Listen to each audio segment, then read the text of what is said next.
So the recording is on. Welcome everyone to SQL Friday. This is SQL Friday number 116, and it is the last SQL Friday of the season. It might be that we do the lightning talks. I have to decide during this day actually, but I'm traveling next Friday, so I'll just have to figure out how to time it and where I can start it from and so on. But hopefully there will be a lightning talk Friday next Friday. But this is the last regular presentation for this season. Call for speakers for next season of SQL Friday will start during this weekend. I'll set it up on Sessionize and send it out from Call for Data Speakers. So if you think about being a speaker or you already are a speaker and want to find an event to speak on, then do apply. Someone says in the chat it's SQL Friday number 117, and you're right, Alexander. It's my mistake. Last week was 116, so this is number 117. I'm not going to talk about the upcoming season because we have a presentation to listen to, and it's Andrea Martorana who is going to present about T-SQL window functions in SQL Server 2022. I guess you will talk about window functions as a concept as well, but we will see some of the new features of window functions in SQL 2022, which I'm looking forward to. And I like them. So it's going to be a good presentation, and I think Microsoft did some good additions to the T-SQL language, especially this one. So welcome, and the stage is going to be all yours. Thank you, Magnus. Thank you for the introduction. Thank you for hosting us, and thank you everyone for joining. So yes, the idea was since in SQL Server 22 there were some new functions. So the idea was to see what are the new language addition to the concept, but speaking of the window function and the full concept. So I thought, yes, maybe not everyone knows. It's something that actually came back to many years ago, so maybe not everyone is aware of it, or I thought having just a refresh doesn't hurt, and then we can see what's new in the new release of SQL Server. So yeah, just a few words about me. So my name is Andrea Martorana, and I am from Italy, but I'm living in Denmark, so I'm in Copenhagen right now, enjoying an amazing weather as long as it lasts. And I'm an MVP in the data platform area, and I work for Pandora. I hope that everyone knows Pandora. It's the brand, the jewelry brand. So we make jewels. We in Pandora, I'm mainly working with the Power BI. Actually, I'm the product owner for the Power BI SharePoint portal we use for embedding Power BI reports, and I'm the admin, the co-admin of the Power BI platform. Many years of experience in the world of data, starting from SQL Server, I guess 2000, something like that, and then following all of the evolutions in the area. Okay, so yeah, I already introduced you the agenda. Let's take again a look at the Windows functions, how they work, and then we will see the new feature that has been introduced in SQL Server 2022. Windowing. The concept, let's introduce the concept. And let's talk about windowing. So window, in the world of SQL, it's basically a subset of rows defined by a common descriptor inside the dataset. So we apply a function called window function to return a single value for each row of the open frame. It's something that is really strong, and it gives you a lot of flexibility. You will see some many demos about it. It offers you a lot of flexibility, and you can actually play with your data. You can play with the rows, and you can do a lot of sub calculations. You can have running totals. So it's a very strong concept, and it's something that all of us should be aware of. This is the idea behind the windowing concept. So you can group a data set in a subset of data. For instance, in this case, you are grouping by stock item ID. So for each item ID, you can have just a simple sum of the yearly sales, the full amount of sales, the total quantity, and the average in a single row. No, so it's very powerful because you can have the average, for instance, for all these windows, these years. So this is a partitioning of a data based on the stock item ID, and on that value you are performing some aggregations and calculations. So for me, it's a very strong concept, and it's very, very helpful in all your T-SQL scripts. The basic syntax for defining a window frame relies on a few key statements. So we have over, the close over. Inside the close over, you can have a partition by, you can have an order by, and you can have a row or range close. Over, it's really the core close for the foundation of this partitioning logic. And within the over clause, you set up your window. So the subset of rows, as we have seen in the example, based on some partitioning criteria. Once you define the rows and the subset of your data set, then you can associate a window function, and we will see which window functions are available. I think I already said, but the over clause, it's actually nothing new. It has been in the game for a while, so it has been introduced in SQL Server 25, actually. It was used for the ranking functions. Starting from SQL Server 2012, it has been expanded to include aggregate and analytic functions. So the use started for all the ranking functions, so ranking row number, rank row number, dense rank, all this kind of stuff. And from 10 years ago, actually, it has been extended to include the aggregated functions, average, max, min, sum, and some analytics functions. We will see the analytics functions at the end of the presentation. Okay, so we have a window, and the window is defined by the partitioning definition inside the over clause. What happens? That using a subset, a subclause, which are both rows or range, you can actually define, I said in the title, how open your window is.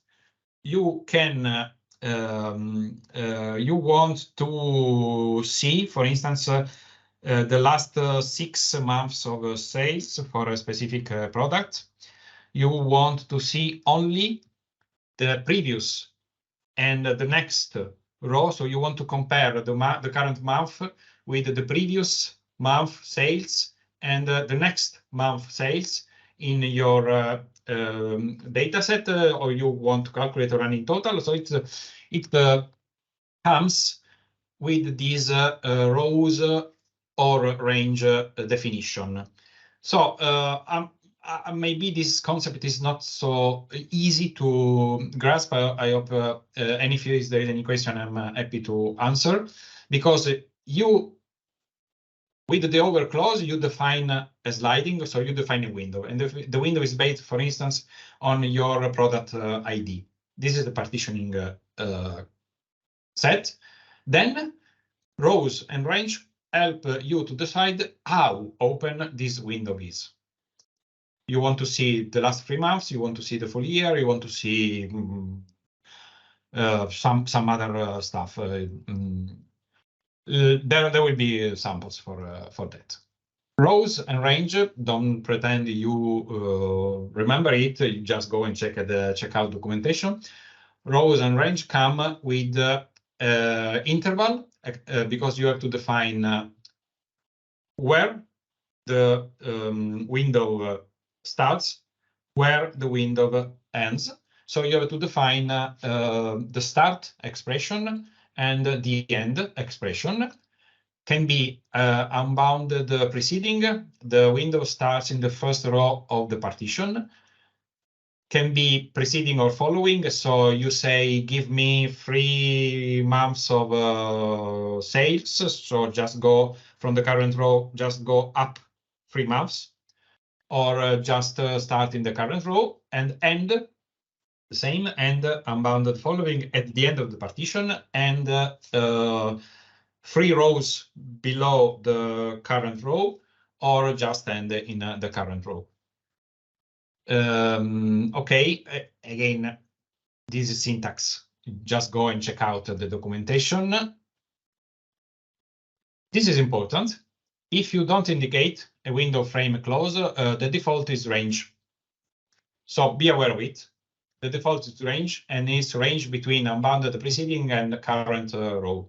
So maybe you are not expecting, you are expecting a different total or subtotal, for example. But if you don't define the frame, this is the default.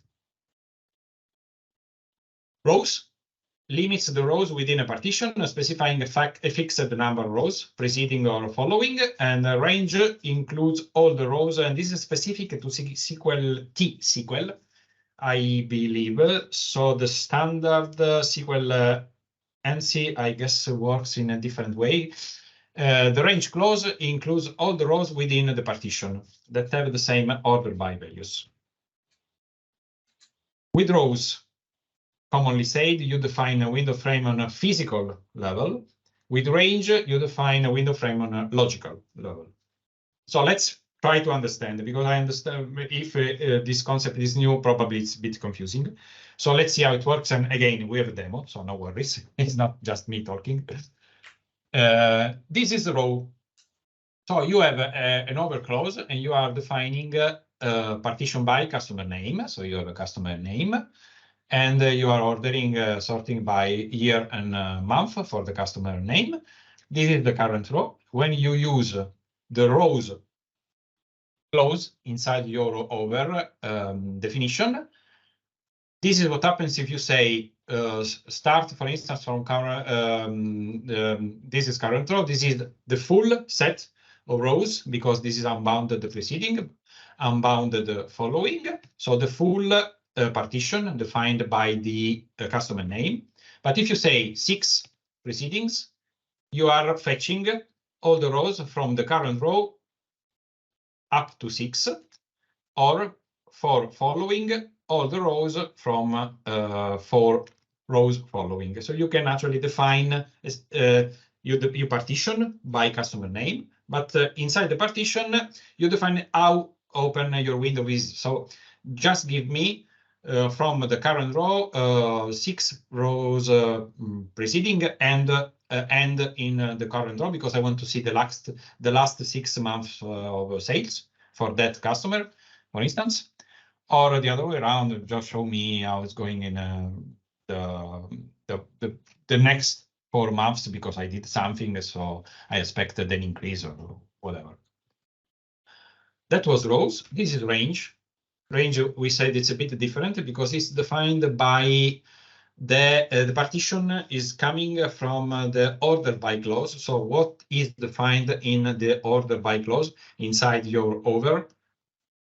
So this is what happens when you use a range, because you have a customer category name, and this is computer store, and this is a transact, and you have a transaction here. So this is your subset of data. Again, unbounded the preceding, unbounded the following. Don't recall if I prepared the demo for it, but you cannot define a number of rows, an offset, because it's not supported in SQL, in T-SQL, actually. Okay, so we introduced the old, let's say, concept, the windows and everything related to windowing functions. Time to go and see how they work. So let's go. Yeah, let's go to the demo. I think actually I have to change. No. Okay. Let's go to the demo, but I think I got to change database.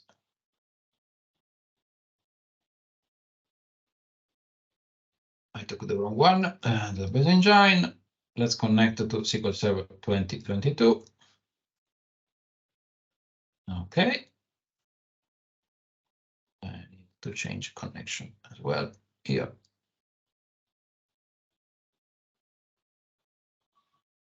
Okay, SQL Server 2022, and I have this. All the demos, if anyone wants, I can share it, no problem. I prepared some custom scripts, but they are based on the database, the sample database that you can get from Microsoft, the wide world importers. So if you download and install the wide world importers database, then you are able to basically recreate everything from this set of demo.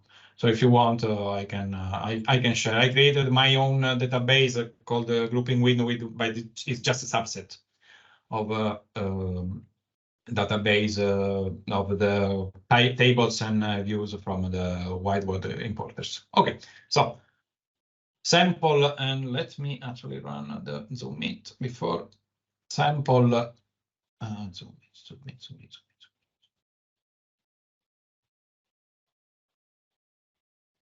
Where are you? Okay, ready to go. Okay, so this is a sample script. I'm just using a simple over, so nothing special, just to see how it works. So we are summing sales amount. We are summing the number of orders and calculating the average of quantity for each sale from an order table. An order. This is a view from. It's just a view with some orders, nothing fancy. What I'm doing is that I'm using this over. So over partition by order year as yearly sales. So you have all the yearly the sales grouped by. Okay, fine. If I'm not using the right database, it's not working. So I'm just summing up sales, and so you have the amount of yearly sales, and actually, as you can see, it's for each row in my data set. But and then I'm summing up, having the full amount of sales for that specific year, the full amount of orders, and the average of sold quantity for each year. Let's add some monthly total, so it makes more sense, because then you can feel the difference, between the total amount for a year and the monthly. Then our clause comes a bit more complicated, because we have a partition by order year, then we partition by year and month, and order by year month, and we have a monthly sales. The same goes for the amount of orders. So we partition by order year and order month. So now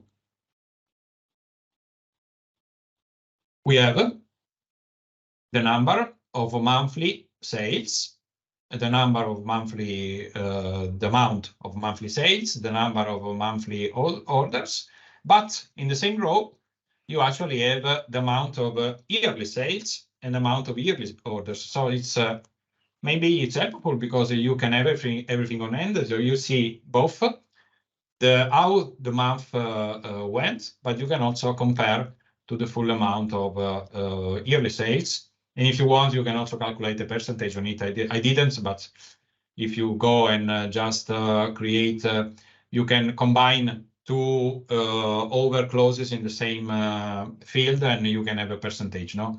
So monthly percentage of sales compared to the full amount of sales for this year. Something that it's interesting, maybe it's calculating the running totals over it. So you see, okay, the monthly sales, but you can also say how the progression goes. So if you calculate the monthly total, you see that the partition by it's over the year. The order by is per year and for month. So what happens is that we are basically summing up. So this field, I hope you can see it. This field, it's summing up.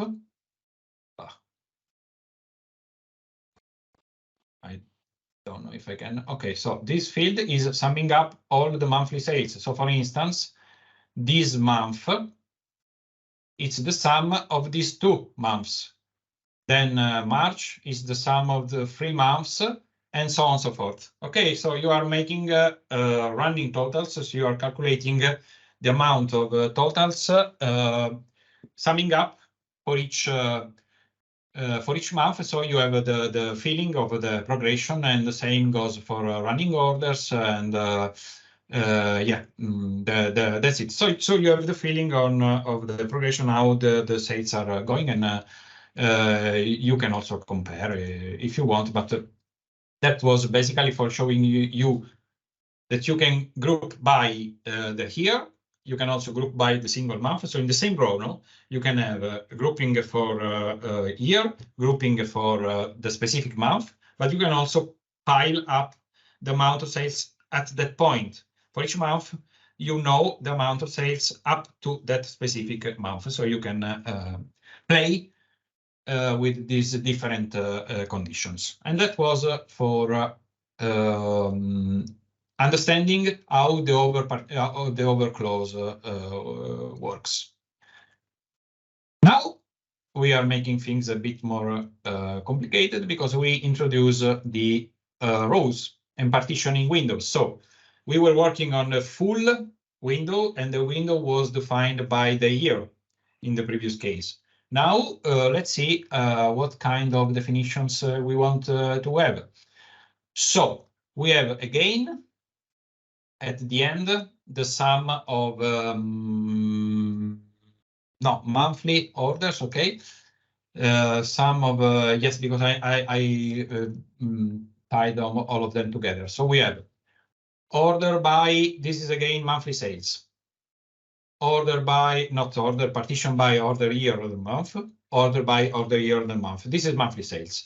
Then we have this one, which is actually giving me only the last 2 months. So it's saying rows between one preceding and current row. It means take the current row, go 1 row above, sum up the value for the current row and the previous row. So it's shifting, no? Every time you move 1 row below, the total, it's always considering the first the first 2 rows before. So it's shifting, and it's a moving total, it's called. And yes, so let's see how it works. And we have the yearly sales as well. So yes, so we have again monthly sales. We have yearly sales. And in this column, we have the last 2 months. So of course, for the first row, it's the same value as the monthly sale. Then this second row, it's the sum of month 1 plus month 2. But the third row, it's the sum of month 2 plus month 3, because it's one preceding and current row, okay? And then so on and so forth. So you have month, I don't know, 7. It's the sum of month 7 and month 6. Hope it's clear. Again, feel free to ask any moment if there is any question or if you want to raise your hand or whatever. Then we can also do it with a different approach, because in this case, we are using an offset of 6 months. So you see here, I have between 3 preceding and 6 following. So based on the current row, I have an offset, a moving total of 6 months. So I'm calculating always 6 months of sales, 3 before and 3 after. And again, it keeps moving as long as I go through the history of my table. Let's see. Okay. So yes, we have this new table. Then it's going to be a bit complicated to make the right to the sum, but basically I'm calculating 3 rows before and 3 rows after. 3 preceding and 3 following. Okay, let's see how it works with the unbounded preceding. So again, same concept. We have rows between unbounded preceding and unbounded following. So this is the full window sales, because if I say unbounded preceding and unbounded following, basically I'm not applying any frame.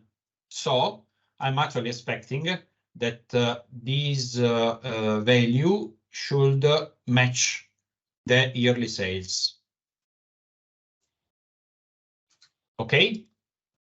Because in this case, I'm not applying any real framing, because I'm saying unbounded preceding and unbounded following based on the partition, and the partition is always the order here. So I'm basically not applying any framing. Then if I'm saying rows between unbounded preceding and 6 following, you are calculating for the year, you're calculating the first 6 months of sales, and in this case, 6 preceding and unbounded following, you are calculating the last 6 months of sales for that window, and the window is always defined by the year, because it's defined here in the partition by. Okay, so select. And yes, so I have first 6 months sales, and then I have the last 6 months sales here, and the full window. Okay, so we can really play with this syntax to define the subset of rows inside the partition, and you can have this running, moving totals, averages, everything you need in one single row. I think this is really powerful. Let's have an example of the range. So we have seen how the rows clause works. We say that range, it's actually working only using unbounded preceding and, for instance, current row. So again, I'm having running sales, and the running sales are calculated from the current row, is taking all of the rows that are before the current row. So if I run it, running sales, of course, this is the same as the monthly sale, because it's the first month of the year. Then I have the sum. This value is the sum of the first 2 rows. In row number 3, I have the sum of the first 3 rows, the sum of the first for rows and so on and so forth, because it's unbounded preceding. So I'm calculating all the values. It means that when I come to the last day of the last row of the partition, the values are matching because I'm calculating the full value of the partition for this sum. Yeah, I think I created an example because I wanted to show you that actually this is not working. So run range between one preceding and current row. So I want to say, okay, give me, like I did for rows, give me just the current month plus the previous month of sales. So give me a running total. But this is actually not working. Because in SQL, this is only T-SQL.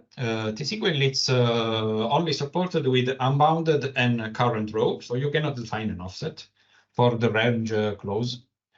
So what you can do is doing, but it's the same I showed you in the previous example. So this is working.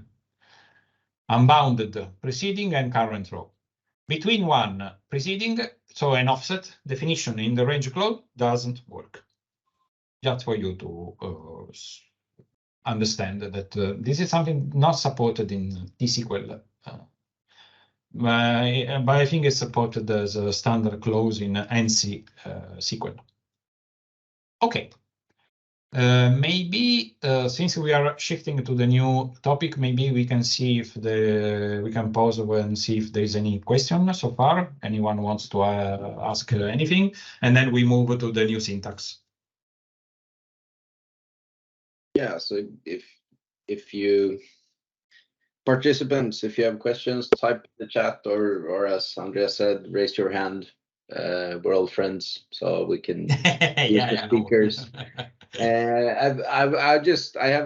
Don't have a question, but I think it's worth mentioning that it's not only the behavior, but also the performance of using rows is much better than using the range clause. And if you don't define that you want rows between unbounded preceding and current row, if you only have the order by in a window aggregate function, it will default to range, and that might kill your performance a little bit. So it's if you think window is slow, maybe you forgot to mention that you wanted rows and not range. Yeah, indeed. Okay, so we have a question. Does the order matters range between current row and unbounded preceding? You always have to define, especially if you are using range, you have to define an order by clause, because range is partitioning based on your order by, on what is defined in your order by. So yes, the order really matters actually. Yeah, and I think it would be invalid to say range between current row and unbounded preceding. The preceding has to come before current yes, row, correct. Yes. In terms of, yes, I didn't check that. Yeah, thank you for, because the syntax is actually wrong. It should be unbounded following in this case, or you flip the two clauses. Yes, that's true. Thank you for thank you for pointing it out. Yes, someone is writing. Let's see. Oh, okay. Thank you to you for asking, man. Okay, moving forward. So we have a new window close in SQL Server 22. It's not changing anything in terms of behavior, in terms of how the function, the logic. It's giving you a better way of writing your code and helping in keeping your code clean, basically. So you have this window clause, which doesn't go directly into the select statement. So you define what is called the reference window using partition by, order by, row, whatever. And this definition stays outside of your script, and then you can reuse it as many times as you want. So if you see, this is just a standard or definition in a select statement. So you have a row number and then over partition by blah blah blah, and this is how it looks like in the new syntax. So outside of the select, after the where clause, you have a new window, and you define a window, and you define the partitioning and ordering settings. So this window, it's then referenced in the over clause. Okay, so you can you define a window, and this is coming from Microsoft samples, where they are lacking of imagination, it seems, because they say the win, and you are referencing this win function in your definition. So you over, and then you don't open the parentheses and blah blah blah, but you just call the window function referenced here. So writing win here is as the same as writing as a partition by postal code and blah blah blah. It's actually helpful, and from this example, I guess you can figure out why, because you partition always by sales order ID. So you are calculating sum, average, count, mean, max from sales order detail, and you are defining the same partitioning for each row, no?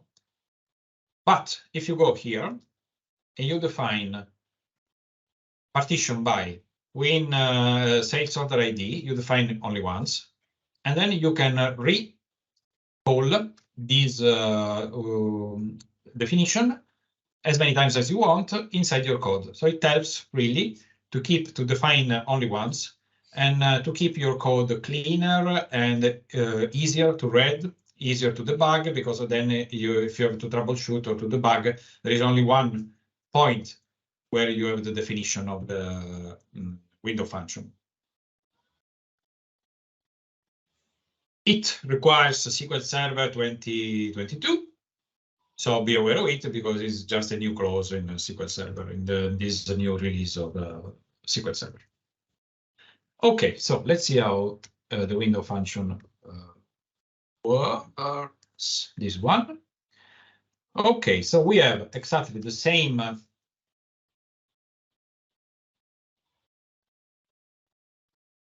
sorry, need to. Okay, so we have exactly the same sales example, and I defined a new window function here. So window yearly sales, I guess, as partition by order year or the month. So in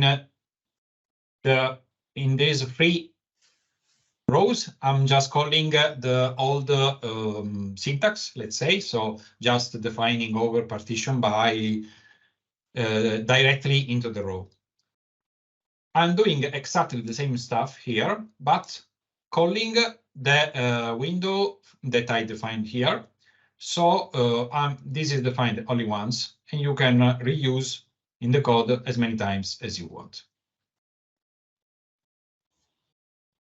And it gives you exactly the same values, because I'm doing exactly the same stuff. Just it's just code reusing, and it's just a different way of writing code, but the concept is actually the same. So you define an order, a partitioning clause, you define a window, and then you apply the window functions to it. Let's see something maybe a bit more complicated. And so I have a window function.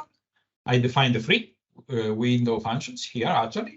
So you have the same as above, partition by, this is yearly sales. This is, then I have to recall what I meant, last 2 months sales, okay. So, and this is a partition by order year, order by order year, and then rows. So it's the running total. No, it's a moving total. So again, calculating sales for the current row and one row above. And the same goes here. This is 6 months of sales, rows between 3 precedings and 3 preceding and 3 following. Okay, so that's exactly what I wanted. So if I run, the outcome is exactly the same we had in the running or moving totals, because this value, it's the sum of these 2 months. This value is the sum of these 2 months, and so on and so forth. What's changing is just the syntax, and my code, it's more clear, because here I have a definition. I'm just calling a window that I defined here, so I'm just referencing, and the reference for my window is only here, so it's actually easier to go and read this code. Okay. Then next topic is analytics. I don't know if there is any question about the new window close. Again, we can just pause and see if anyone has any question. Nothing in the chat. Yeah. Well, I mean, I don't think it's honestly to say difficult concept. It's just a matter of understanding that you can rewrite your code, and just a matter of understanding the syntax. But it's I think it's a nice improvement, because it really helps you to have a better code and helps for reusability. Yeah. Okay. We said that analytics functions are supported as well. So not only aggregate functions, but some analytic functions, and it helped a lot for getting rid of the transactional logic in the data warehouse, because in the databases, because no need for use cursors anymore. Once you have all these values, these functions here, we are focusing on the offset functions. I think they are the most important for you in your windowing code. Sorry, I think there is actually a question. Okay, so Dennis, yes, I agree. Thank you for commenting. Okay, so getting back to the offset functions, we have these functions. So we have lag and lead, which return a column from a previous following row in the partition with respect to the current row. So this is another very, very, very nice way to calculate moving totals. For instance, you say take the value before or take the value after the current row. You want to compare current month, previous month, and next month of sales in the same row. You can do it using lag or lead functions. Lag gives you column reads from the previous row. Lead reads from the next row in the following row respect to the current row.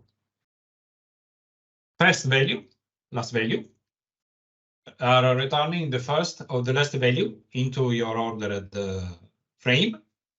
So you define the partition, then you define the frame using rows between whatever. And then you can say, okay, give me the first value or give me the last value. You want to have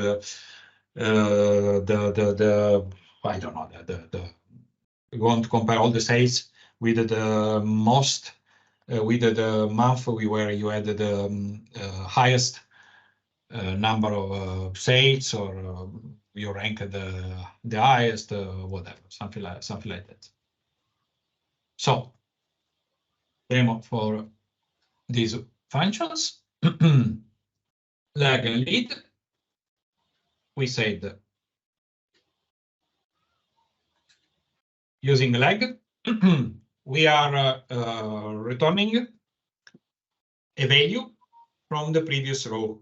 So I'm saying, give me the sales amount for the previous row. And in lead, I'm saying, give me the sales amount for the following row. So in the same row, I'm comparing sales, current month, previous month, following month. The same goes for count orders. So counting the orders for previous month, current month, following month. So of course, this is January. I have, and since this is the first month in my partition, I have no values for it. But if you go on February 2014, I have current month value. I have the previous month. Yes, you can see. Hope you can see it. If it's too small, we can zoom in. So you have current month. Then you have previous month, because if you go and check, this is the same value. And you have next month. So the following month. And this is for March. Okay. So in one row, just a very simple syntax, lag, lead, check, read from the previous row, just the definition of the column, sales amount. I want sales amount. And the same goes for the monthly orders. So I have current month, orders for the previous month, and orders for the following month.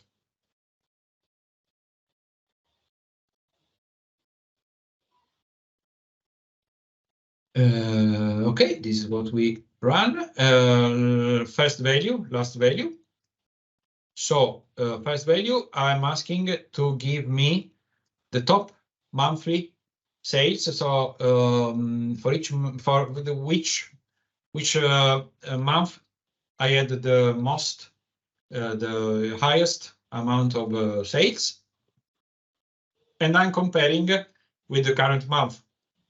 So we have monthly sales, we have top monthly sales, and we are actually having worst. So the worst month, the best month compared to the current month. And I'm actually doing it just playing with the order by clause, because you see here, you have order by, so you have first value, order by sales amount dash, and first value, order by sales amount hash. So playing with the order amount, then you can the order by clause, then you can get same, not same. You use the same function first value, but in a different purpose. So monthly sales. This is the top of the sales for the current year, because always partitioning by year. Don't forget it. So I'm partitioning by a year because it's defined into the order by, into the partitioning clause. So partition by a year. And then from the year, give me the current month of sales. Give me the month where I had the top value, and it seems to be July.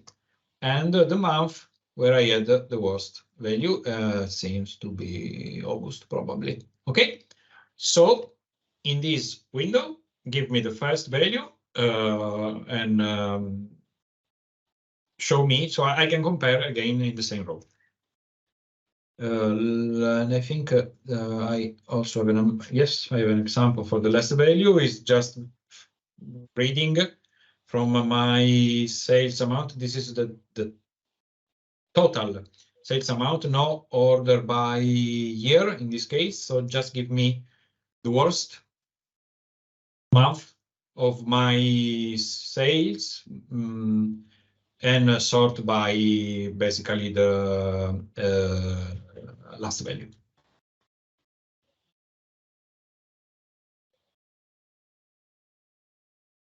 Okay, that was it. So I don't know if there is any other question. No questions in the chat, but a comment from me is that it's a good overview of both window functions and the news in the window functions. And thank you, Magnus. There is one addition in the first value and last value. I think I haven't played with it myself, but I just saw one of the new features there as well is that you can instruct it to ignore nulls or respect nulls. Yeah. It changes kind of the behavior of how first value and last value behaves. This is actually a good call out because I didn't. I have it. Oh yeah, I you didn't. have it there. All right. I didn't highlight. So actually, thank you for the call out because yes, this is a new syntax. So yes, you can go and because if you go here, yes, I have ignore nulls, so it skips all the new values. So actually, thank you for the call out. I didn't highlight it, but it was in. No, and I think your data set didn't have null values in it to begin with. So, but if you're doing left joins and stuff like that, Yeah. and then it's nice to be able to control behavior if null is supposed to be. What it does is basically if null is supposed to count as a value or if it should just be skipped overall. In aggregate functions, null values are ignored. And I think that was the default behavior of first value, last value, but I can't honestly remember which one is because I normally don't use first value, last value that often. Yeah, no, true. Neither do I. But yes, this was actually a good a good call out. Yeah. Cool. We see Sandor is writing something in the chat. We'll see what comes out.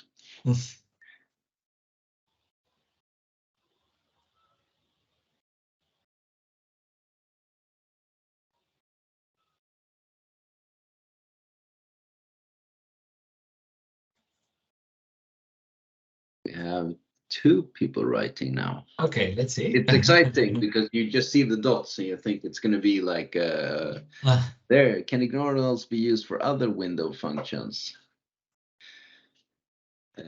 So don't think so. I don't think it's supported. No, I mean neither. I honestly, I have to review it, but I don't think so. I don't think so.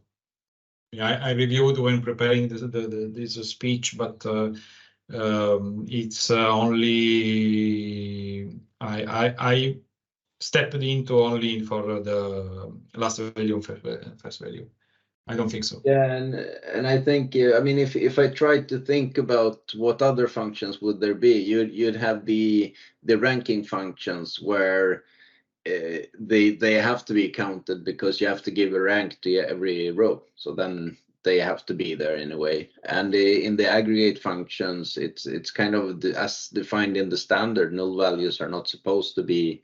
Let's say for an average, you can't treat null as a value because you don't know what value it would have. Yeah.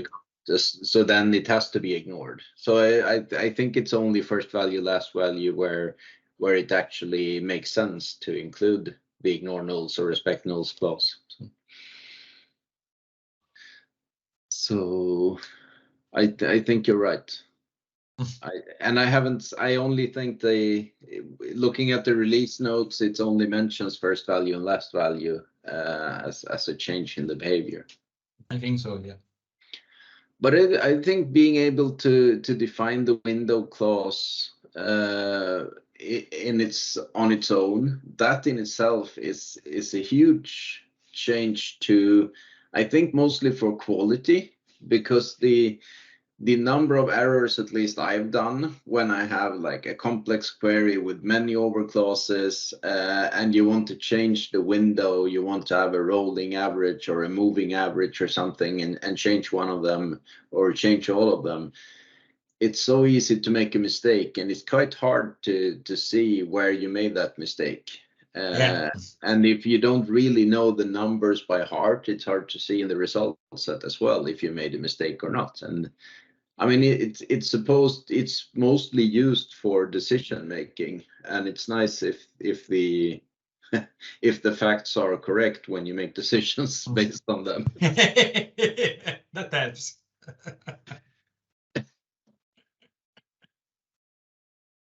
Oh, I'm sorry. I need to drink some water. Yes. Great stuff. Mille grazie. Mille grazie. Thank you. Thank you, Kent. Thank you very much. All right. So I think that's I don't see more questions coming. Will the slides be shared later? Was one question. Do you have them on a GitHub somewhere or? That's a good point. I have GitHub. I don't think I have the slides. I will publish on GitHub. How can I reach out to you, Magnus? Just email me and I can send out the link to the repository where it is. So I will upload to GitHub both the script and the slides.